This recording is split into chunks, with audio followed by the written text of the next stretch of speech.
आपसे कहूं कि महाभारत के युद्ध से ठीक पहले एक ऐसी मुलाकात हुई थी जिसने इतिहास को हिला दिया था।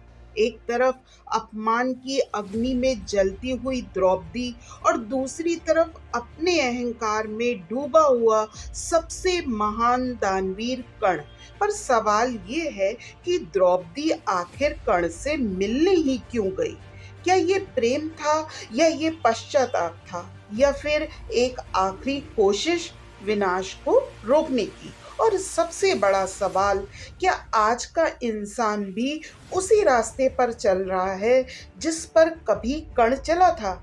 आज की इस कहानी में आपको सिर्फ एक कथा नहीं मिलेगी, बल्कि एक ऐसा सच मिलेगा जो आपकी सोच को बदल देगा। महाभारत का वो दृश्य जिसे कोई भूल नहीं सकता, जब सभा में एक नारी का चीरहरण करने की कोशिश की गई और वहां बैठे वीर चुप रहे।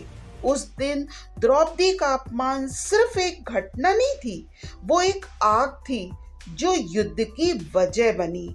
और उस अपमान में एक नाम सबसे ज्यादा गूंजता है, वो नाम है कर्ण का, जिसने द्रौपदी को वेश्या कहकर अपमानित किया था, जिसने अपने मित्र के लिए धर्म की सारी सीमाएं तोड़ दी। लेकिन क्या है वो पूरी सच्चाई? साथियों, कर्ण एक ऐसा योद्धा था जिसके पास सब कुछ था, शक्ति थी, पराक्रम था, दानवीरता थी, लेकिन उसके अंदर एक जहर भी था, अहंकार का जहर। वो अहंकार जो जन्म से मिले अपमान से पैदा हुआ था, वो अहंकार जो उसे बार बार ये याद दिलाता था कि समाज ने उसे कभी स्वीकार ही नहीं किया, और यही अहंकार उसे अधर्म के रास्ते पर ले गया। आज भी जब कोई इंसान बार बार ठुकराया जाता है तो वो या तो महान बनता है या फिर कर्ण की तरह अहंकारी। युद्ध शुरू होने से कुछ समय पहले एक रात, शांत, अंधेरी और रहस्यमयी रात, द्रौपदी अकेले कर्ण के पास पहुंचती है। सोचिएगा साथियों, जिस स्त्री का उसने अपमान किया वो उससे मिलने जाती है। कर्ण चौंक जाता है। वो द्रौपदी से कहता है कि तुम यहाँ क्यों आई हो? द्रौपदी की आंखों में आंसू आ जाते हैं। वो कहती है, कर्ण, अगर समय वापस लौट जाए तो क्या तुम मुझे फिर से अपमानित करोगे? कर्ण के दिल में तीर की तरह चुभ जाते हैं ये शब्द। पहली बार वो अपने किए हुए कर्मों को महसूस करता है। द्रौपदी आगे करती है कि तुम तो महान हो कर्ण, लेकिन तुम्हारा अहंकार तुम्हें छोटा बना देता है। तुम्हें पता है तुम किसके साथ खड़े हो? अधर्म के साथ। यहीं से कहानी सिर्फ महाभारत की नहीं रहती साथियों, ये कहानी बन जाती है आज के इंसान की। आज भी हम में से कई लोग अपने अहंकार में गलत फैसले लेते हैं। हम जानते हैं क्या सही है, लेकिन फिर भी ईगो के कारण गलत के साथ खड़े हो जाते हैं, जैसे कि कर्ण खड़ा था। कर्ण कुछ देर चुप रहता है, फिर धीरे से कहता है, द्रौपदी, मैं जानता हूँ कि मैं गलत हूँ, लेकिन अब बहुत देर हो चुकी है। यही वो शब्द है जो हर उस इंसान की सच्चाई है जो अपने ईगो में फैसले लेते हैं। अब बहुत देर हो चुकी है। यहीं पर कहानी हमें सबसे बड़ा सबक देती है। गलती करना गलत नहीं है, लेकिन उसे समय रहते सुधार न करना सबसे बड़ा अधर्म है। कर्ण के पास मौका था, लेकिन उसने अपने अहंकार को नहीं छोड़ा, और यही उसकी सबसे बड़ी हार बनी।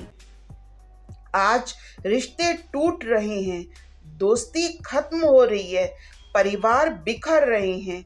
क्यों? क्योंकि कोई झुकना नहीं चाहता। हर कोई खुद को सही साबित करना चाहता है और यही आधुनिक कर्ण की पहचान है।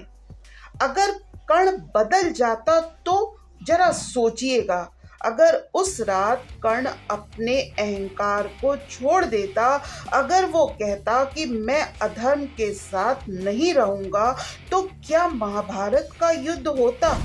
शायद नहीं होता साथियों। द्रौपदी जाते जाते कहती है, कर्ण अभी भी समय है, तुम चाहो तो इतिहास बदल सकते हो। लेकिन कर्ण चुप रहता है और यही चुप्पी उसके विनाश का कारण बनती है।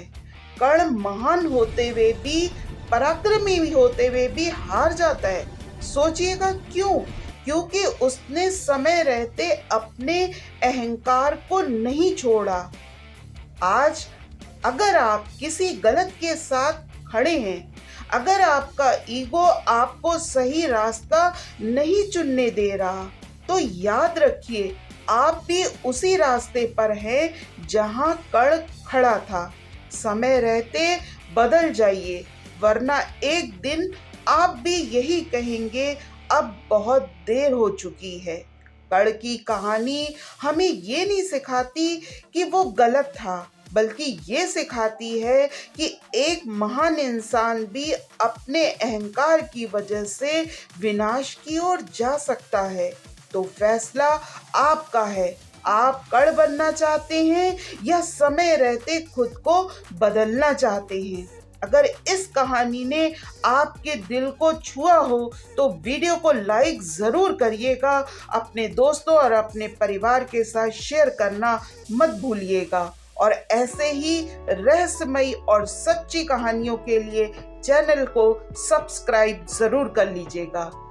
इसके लिए आप सभी का बहुत बहुत आभार। जय श्री कृष्ण।